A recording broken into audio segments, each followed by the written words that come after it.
선거 공작은 자유민주주의 체제를 부정하는 중대범죄라고 생각하는데 동의하시죠? 누구나 그렇게 생각할 것 같습니다. 이러한 중대범죄가 바로 지난 대선에서 일어났습니다. 대선 6개월 전인 2021년 9월 15일 날 대장동 사건의 주범인 김만배와 신학림 전 언론노조위원장은 윤석열 후보가 2011년 부산저축은행 사건 수사 때 대장동 대출 브로커 조모 씨를 만나 커피를 타주고 사건을 무마했다는 허위 인터뷰 녹음 파일을 만들었습니다. 그리고 대선 3일 전에 김만배의 인터뷰 녹음 파일은 인터넷 매체인 뉴스타파를 통해서 보도가 되었고, 이를 KBS, MBC 등이 대대적으로 보도하면서 가짜 뉴스를 확산시켰습니다. 그 내용 잘 알고 계시죠?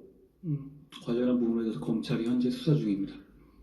게다가 민주당과 이재명 후보는 이러한 가짜 뉴스를 이용해서 대장동 사건은 이재명 게이트가 아닌 윤석열 게이트다, 이렇게 거짓 선동을 일삼았습니다.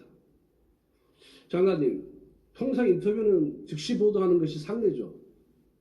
제가 언론인은 아니니까 거기에 대해서 평론은 하기는 어려울 것 같습니다. 그런데 대선 6개월 전에 했던 인터뷰를 대선 3일 전에 보도를 했어요.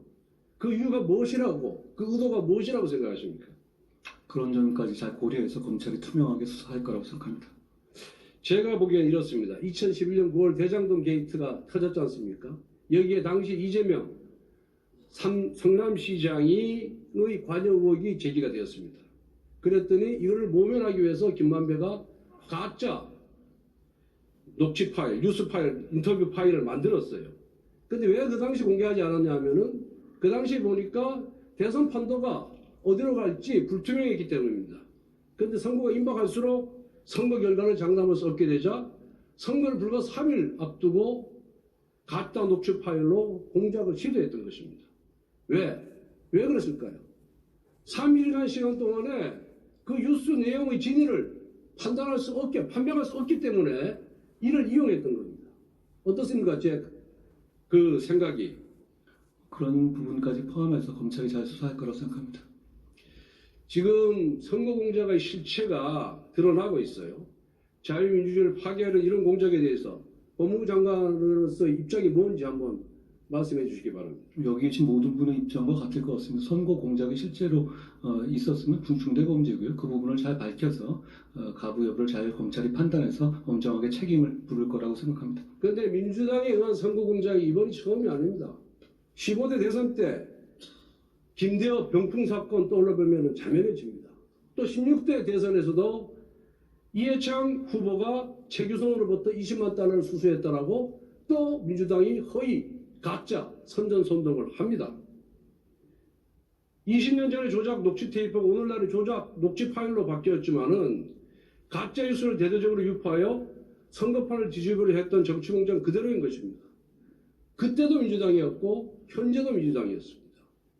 그리고 그때 15대 대선, 16대 대선에서 이런 가짜 뉴스로 선전선동을 일삼았던 장본인, 가짜뉴스 전문 국회의원이 지금 민주당 구석에 앉아 있습니다.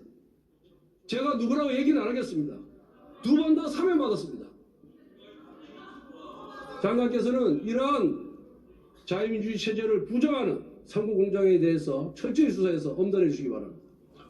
이 사안 자체로 제가 말씀드릴 건 아닙니다만 이런 어떤 가짜뉴스 유포라든가 선거 공작 같은 것이 흐지부지 제대로 처벌받지 않고 넘어가니까 정치 경제적으로 남는 장사가 되고 반복되는 거라고 생각합니다. 반드시 투명하게 수사해서 엄정하게 책임을 검찰이 물을 거라고 생각합니다. 예, 수고하셨습니다. 다음은